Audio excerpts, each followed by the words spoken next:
नहीं नहीं नहीं नहीं नहीं। लालटू, लालटू, मैंने तेरे लिए लड्डू बनाया है, खाएगा नहीं बेटा? दादी अम्मा, ये तो क्या कह रहा है लालटू? सपने में तुझे दादी माँ की आवाज सुनाई देती है? हाँ रे आकाश, ये आजकल करीब करीब रोज होता है मेरे साथ। मैंने जब पिताजी को बताया तो उन्होंने कहा कि ये मेरे मन का वहम है। और क्या कहा पता है? क्या बोले? ये सब इसलिए होता है क्योंकि मैं रात को डरावनी कहानियां पढ़ता हूँ और जो मैं पढ़ता हूँ वही कहानियां बनकर मेरे दिमाग में घूमती रहती हैं। लेकिन मेरा यकीन कर, दादी अम्मा सपने में आकर पोते को लड्डू खाने के लिए कह रही है, पर ऐसी कहानी तो मैंने कभी भी नहीं पढ़ी। ये अच्छा है, दादी अम्मा सपने में आकर पोते को लड्डू खाने के लिए कहती है। तुझे मजाक लगता है बोल्टू? जिस दिन ये तेरे साथ होगा ना, उस दिन पता चलेगा। अच्छा वरुण ताऊ, क्या ऐसा आपके साथ कभी हुआ है? मेरे साथ जो हुआ था आकाश, वो इससे भी बहुत भयंकर था, बहुत ही ज्यादा भयंकर। क्या हुआ था आपके साथ वरुण ताऊ? बताइए ना। बताऊंगा, सब कुछ बताऊंगा, लेकिन उससे पहले मुझे गर्मा गर्म चाय चाहिए बच्चू। ठीक है वरुण ताऊ, मैं अभी रामू चाचा के दुकान से आपके लिए चाय लेकर आता हूँ। तो सुनो, तब मैं गोपालगंज का पोस्टमास्टर था। गोपालगंज में मैंने तकरीबन 5 साल बिताए थे। बहुत सारे लोगों के साथ मेरी अच्छी दोस्ती हो गई थी। वहाँ पर पोस्ट ऑफिस के नजदीक ही पड़ोसियों के घर जाकर समय बिताता था। अच्छे दिन कट रहे थे मेरे, पर उन्हीं में से एक आदमी के साथ मेरी गहरी दोस्ती हो गई।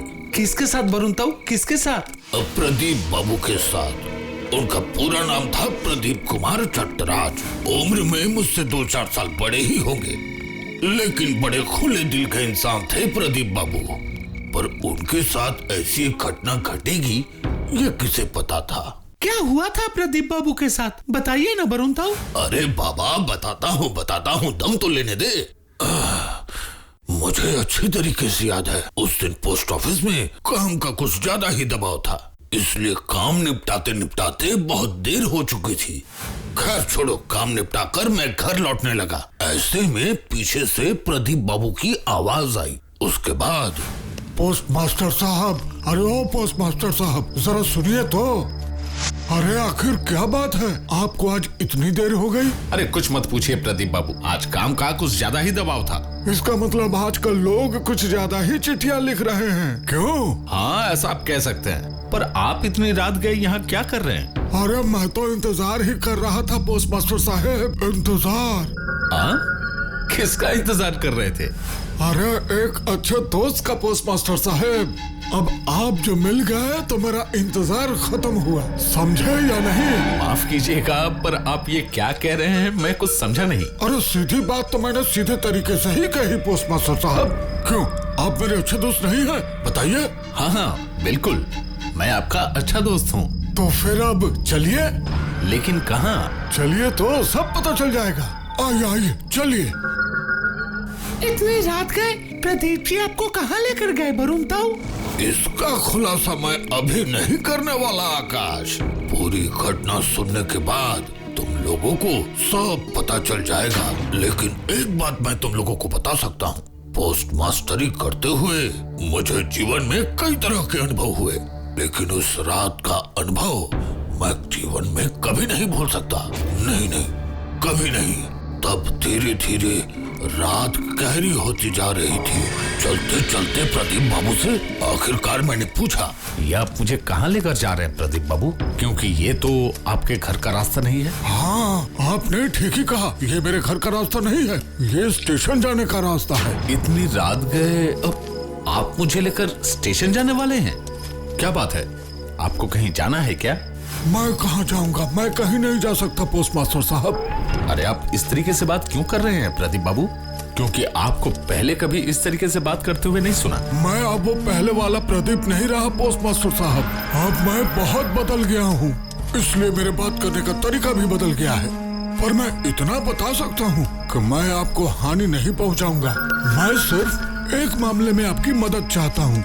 और इसलिए मैं आपको स्टेशन लेकर जा रहा हूँ। आपको मेरी मदद चाहिए? आखिर बात क्या है? ये तो आपको वहाँ पहुँच के ही पता चलेगा। अजीब बात है, वो आपको साथ में लेके जा रहा है लेकिन फिर भी नहीं बता रहा क्यों लेके जा रहा है। अजीब है। हाँ, उस वक्त तक प्रदीप बाबू ने मुझे कुछ नहीं बताया था, लेकिन चलते चलते अचानक मुझे जैसे ठंड सी लगने लगी। ऐसा लगा जैसे कोई हमारा पीछा कर रहा हो। ये बात प्रदीप बाबू को बताते ही वो जोर जोर से हंसने लगे। वे बोले, ऐसी सुनसान गहरी रात में ठंड तो लगेगी ही, यही तो स्वाभाविक है ना? लेकिन वो पैरों की आवाजें, वो तो स्वाभाविक नहीं है ना प्रदीप बाबू? कौन कहता है कि स्वाभाविक नहीं है? रात के समय आसमान में तारे दिखते हैं, लेकिन दिन के उजाले में नहीं दिखते। इसका मतलब ये तो बिल्कुल भी नहीं कि दिन के समय आकाश में वो तारे नहीं होते। तारे अपनी ही जगह पे रहते हैं पोस्ट मास्टर साहब, जैसे वो आवाजें रहती हैं, लेकिन हम उन्हें नहीं सुन पाते हैं।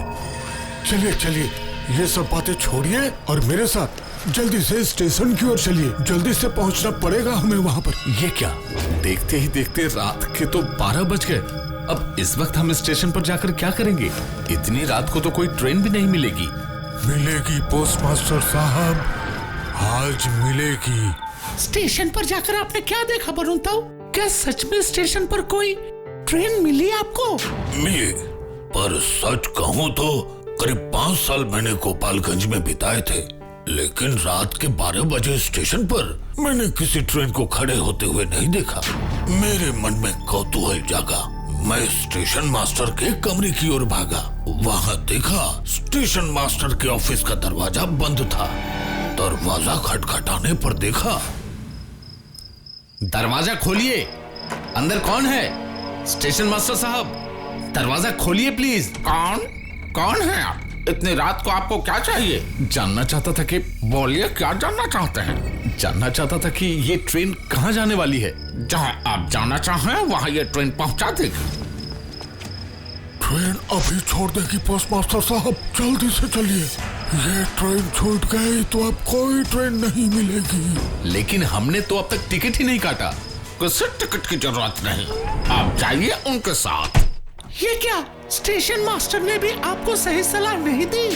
एक रहस्यमय घना कोहरा पूरे स्टेशन को अपने कब्जे में ले चुका था और मुझे ये महसूस हो रहा था कि स्टेशन पर हम दोनों के अलावा और भी बहुत सारे लोग हैं। वे कौन थे वरुण ताऊ? ढेर सारे भूतिए साए जो मेरी आंखों के सामने से आ जा रहे थे, लेकिन मैं उन्हें छू नहीं पा रहा था। उन्हें ठीक से देख भी नहीं पा रहा था। उसके बाद क्या हुआ? क्या आप ट्रेन पे चढ़े? ये कहना सही होगा कि चढ़ने पे मजबूर हुआ। मुझे कुछ भी समझ में नहीं आ रहा है प्रदीप बाबू। और थोड़ा सा इंतजार कीजिए, एक जरा सा इंतजार, फिर सब समझ में आ जाएगा।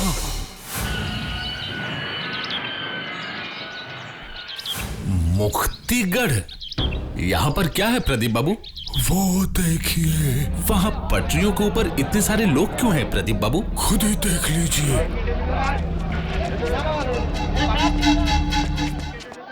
क्या है वहाँ पर? आप लोग भीड़ करके क्या देख रहे हैं? हटिए हटिए। अरे देखिए ना, किसकी लाश पड़ी है वहाँ पर। प्रदीप बाबू, अरे आप उनको पहचानते हैं क्या? हाँ, ये तो हमारे गोपालगंज के प्रदीप बाबू हैं। पर इनकी ये हालत कैसे हुई? बताइए। कुछ देर पहले ही तो ये मेरे साथ थे। नहीं, ऐसा नहीं हो सकता। पर ये कैसे? अलविदा दोस्त, अलविदा। मतलब अब तक आप जिससे बात कर रहे थे वो असल में प्रदीप बाबू की आत्मा थी? प्रदीप बाबू की आत्मा। उन्होंने इसलिए ये सब किया क्योंकि वो चाहते थे कि उनकी अंत्येष्टि मेरे ही हाथों हो।